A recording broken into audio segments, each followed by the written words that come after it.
Assalamualaikum everyone. Thank you for having me. My name is Nur Fatia Balkis binti Khairul Amini. So today I will talk about, are all the undocumented immigrants are criminals? And before I start my speech, so let me show you a short video about the illegal immigrants.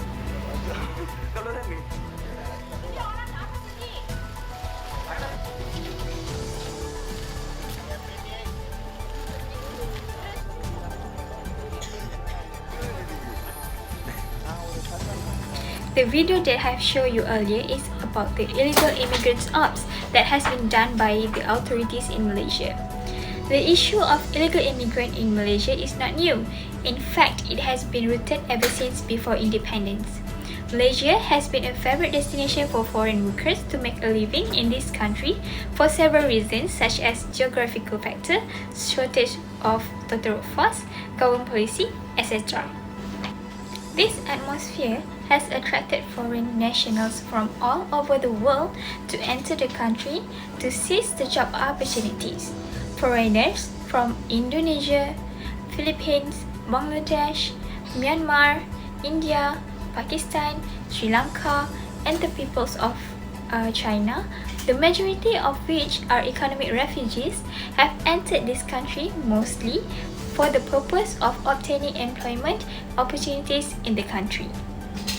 Today, there are an estimated 1.95 million foreign immigrants in Malaysia. The number is estimated to equal the total number of undocumented immigrants, which is party, residing in Malaysia. Undocumented migrants usually work for the 3D jobs, which is dirty, dangerous, difficult, and are not adequately protected against unscrupulous recruitment agencies and employers. Now, I'm going to explain how this reform will be affecting people and who these people are. Lastly, I will analyze the opposing views on the issue and discuss if the reform is a suitable solution to the dilemma, which is illegal immigration in Malaysia. So, my speech this time is to tell you about the causes of the existence of illegal immigrants. The first causes is poverty. Most of these illegal immigrants comes from unstable country based on financial terms of stability or the country is at war. That makes them war fugitives. The main situations mentioned above makes it the core of why these immigrants cannot afford to apply legal permit at the first place. As we all know, the cost of working visa or the process itself will cost a lot of money. We move on to the next causes, which is modus operandi, land border. Human smuggling syndicates employ a variety of methods. This section will focus on Malaysia's most recent business practices. Since the discovery of human smuggling syndicates graves and campsite in Wang Kelian Perlis in 2015, most syndicates have reduced their activities. The Wang Case Kelian is an example of how migrants entered Malaysia via land borders. How can these activities happen in Malaysia? This is because of the strict Bangladesh and Thailand authorities have taken enforcement action, particularly on sea and land routes. At the Malaysia and Thailand border, admission is done in smaller groups via red routes. The next main causes is fraudulent travel document syndicate, which is the syndication of fake identification and travel documents. How this syndicate works? It begins with syndicated agents, whether local or foreigners. They attempting to identify potential customer for Malaysian identification and travel documents. Simultaneously, the counterfeit agent will work with servants, specifically the National Registration Department, which is we call as JPN, or the Immigration Department of Malaysia that we call JIM, who are willing to collaborate with the counterfeit agent. When counterfeiting agents acquire customers who want to obtain my card, which is Malaysia Identity Card and International Malaysia Passport, a payment, price and time frame will be agreed upon. Once my card is created, the agent will bring the customer to test the authenticity of my card. made by opening a local bank account. For the record, from January 2017 to May 2018, 170 cases of my card forgery involving foreigners were recorded. It consists of Filipino, Indonesian, Thai, Chinese, Russian, and Singaporean nationals. Now, we take a look at the statistics here.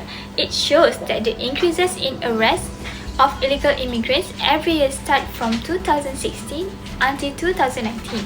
But in 2020, the percentage has significantly decreased due to the COVID-19 and the closure of all borders to the rest of the country. You are probably wondering which country provides the most to this proportion? That is Indonesia, where over 40,000 illegal immigrants have been recorded and detained. Let's move on to our next issue, which is the effect of illegal immigration. While most of the illegal immigrants are only looking for employment opportunities, there is a good number among them that are involved in criminal activities. Illegal immigrants itself were already a crime in our country. Part of our crime rate were contributed by these illegal immigrants. Some of the crime that has been done is kidnapping, robbery, raping, and sexual harassment. It shows that without proper monitoring of these who are entering in country illegally, criminals and terrorists could also find their way into the country. This creates danger for law-abiding residents. Moreover, it is not easy to track and prosecute illegal criminals. Illegal foreign workers can impact comprehensive crime rates by changing the behavior of Malaysians. Why am I saying this? It is because the presence of illegal foreign workers will increase the crime rate. They can become construction workers in a day and could do something else at night. Who knows? Next, for the sake of minimizing costs, firms blindly employing them without knowing their background. There could be criminals fled their own country. There are many crimes happening in Malaysia by foreign workers. Even though the crime rates of foreigners are not relatively high, but it is still concerning the public safety, and this can be reduced by having limited foreign workers that enters into the country legally. Based on what I have been talked earlier, it is important why a firm or a company should employ foreign workers with proper documents and avoid undocumented workers for the safety and the country. I also have some ideas that may be able to help with this problem. First, we can boost legislative mechanisms. The effectiveness of enforcing laws can be improved by reviewing and improving the law, particularly in relation to investigations, prosecutions, and penalties.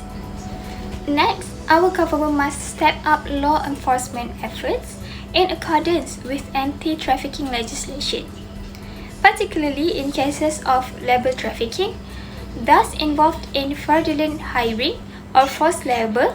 Exploitation should face harsh penalties. Moreover, we can increase efforts to prosecute and punish government employees who benefit from or participate in human trafficking, as well as those who exploit trafficking victims.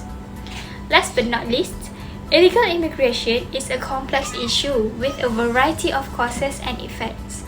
It is important to consider all of these factors when formulating policies on this issue. In conclusion, it proves that the presence of illegal immigrants in our country causes more harm than good. So that's all from me. I hope my speech has provided you with useful information and knowledge. Thank you and stay safe everyone.